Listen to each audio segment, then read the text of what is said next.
A paz do Senhor Jesus. Você conhece o livro de Zacarias? Não é esse Zacarias. Estou falando do profeta Zacarias. O livro do profeta Zacarias foi escrito 520 a.C., logo após o exílio dos judeus do cativeiro babilônico. E das 8 visões que Deus daria ao profeta Zacarias, eu quero destacar a 4ª visão que Deus deu ao seu profeta, que se encontra em Zacarias capítulo de número 3. O episódio de Josué, o sumo sacerdote, em Zacarias capítulo de número 3, é um dos textos mais profundos desse livro. Que fala sobre graça, que fala sobre justificação e a acusação de Satanás, e restauração em todo o Antigo Testamento. Israel havia voltado do exílio babilônico após 70 anos para Jerusalém. Mas o templo estava destruído, a nação estava espiritualmente abatida. Havia muito pecado acumulado e nesse cenário apareceu 2 líderes. Zorobabel, governante, liderança política.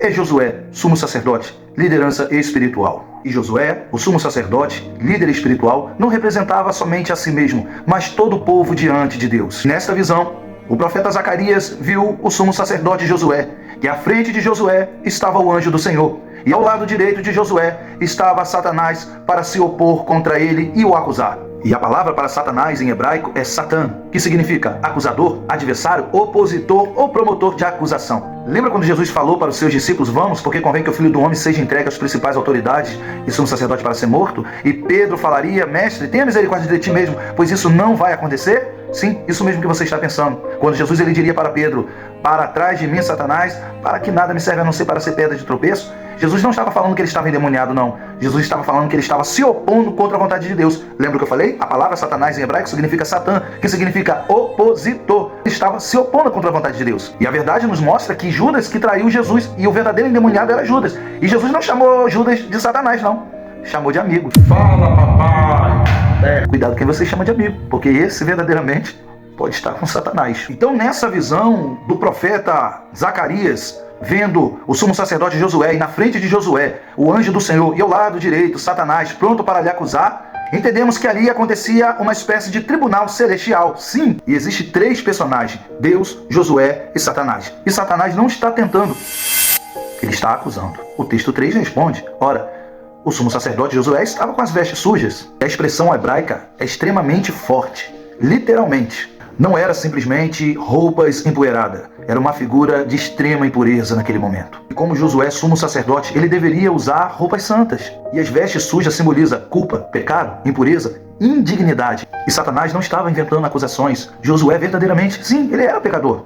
E a diferença é que Deus decidiu não condená-lo, e sim restaurá-lo. Ele diz que o próprio Senhor repreendeu Satanás no momento que Satanás estava acusando o sumo sacerdote Josué. E observe algo impressionante. Deus ele não responde discutindo as acusações contra Josué, não. Ele simplesmente silencia. E o Senhor ainda acrescenta, não é esse um tição tirado do fogo? O povo acabava de voltar do cativeiro babilônico, do exílio. E esse tição era como se fosse um graveto parcialmente queimado, mas tirado do fogo e por pouco não se tornou cinza. E quando o graveto ele literalmente não se torna cinza, e ele tira, e alguém o tira antes de ser consumido do fogo, ele sai como um tição. E é isso que Deus está querendo dizer. Eu quero que você entenda isso, que a graça de Deus já havia começado na vida do sumo sacerdote Josué, antes mesmo das acusações. Deus ordenou, tirai as vestes. E aqui acontece uma das maiores figuras de salvação do Antigo Testamento. E Deus não mandou Josué limpar as vestes, não.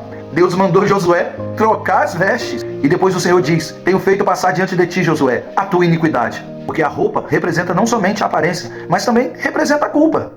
E a salvação não consiste em limpar a velha roupa, consiste em receber uma nova roupa. E isso aponta diretamente para Cristo. Isso também tem relação à profecia do profeta messiânico Isaías, no capítulo de número 61.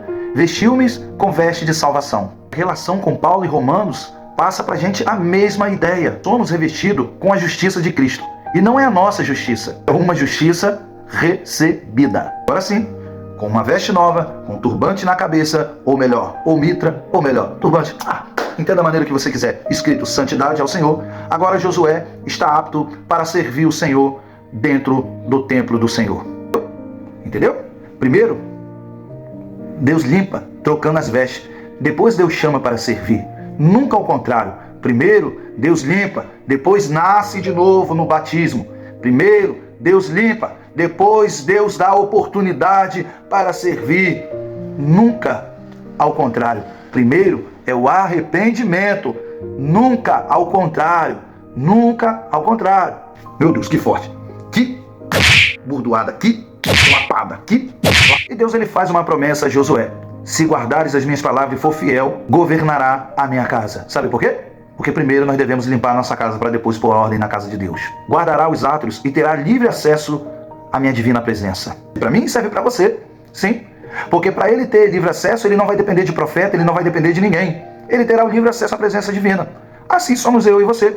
O que faz divisão entre nós e Deus é a iniquidade. Agora, ouça isso daqui. E se formos fiel à palavra do Senhor e guardar os seus ensinamentos, então teremos livre acesso à sua presença divina. Você não vai depender de pastor, de evangelista, de presbítero, de profeta, de ninguém. É só você dobrar o seu joelho que você vai ter o acesso à presença de Deus. Basta trocar as suas vestes sujas por uma veste limpa. E isso é de tocar o coração. A restauração de Josué está apontando para uma restauração que mais tarde viria maior ainda, que viria por meio do Messias, Jesus Cristo, nosso Salvador. E o Senhor diria, em um só dia, tirarei toda a iniquidade da terra. Em um só dia, Jesus realizou na cruz a obra para remover o pecado de todos aqueles que crê nele. Pastor, e Satanás? Satanás ainda continua sendo acusador. Apocalipse capítulo de número 12, versículo de número 10 diz que ele tenta nos acusar de dia e de noite. A estratégia de Satanás principal não é apenas lhe acusar, é tentar te convencer que não há mais esperança para a sua vida. E Jesus conhece o nosso pecado e mesmo assim ainda ele oferece a sua graça. E Josué, ele não tentou justificar-se, ele ficou em silêncio e Deus tomou a sua causa. Aprendeu? Quando alguém lhe acusar, não precisa você justificar. Deus, ele conhece você.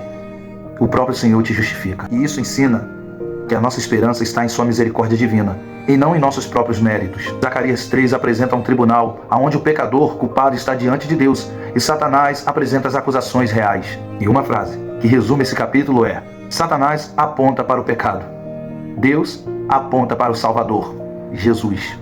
Que a graça de Jesus Cristo é muito maior do que de qualquer acusação contra a sua vida. E lembre-se, aonde a acusação termina, a graça de Jesus começa. Fui!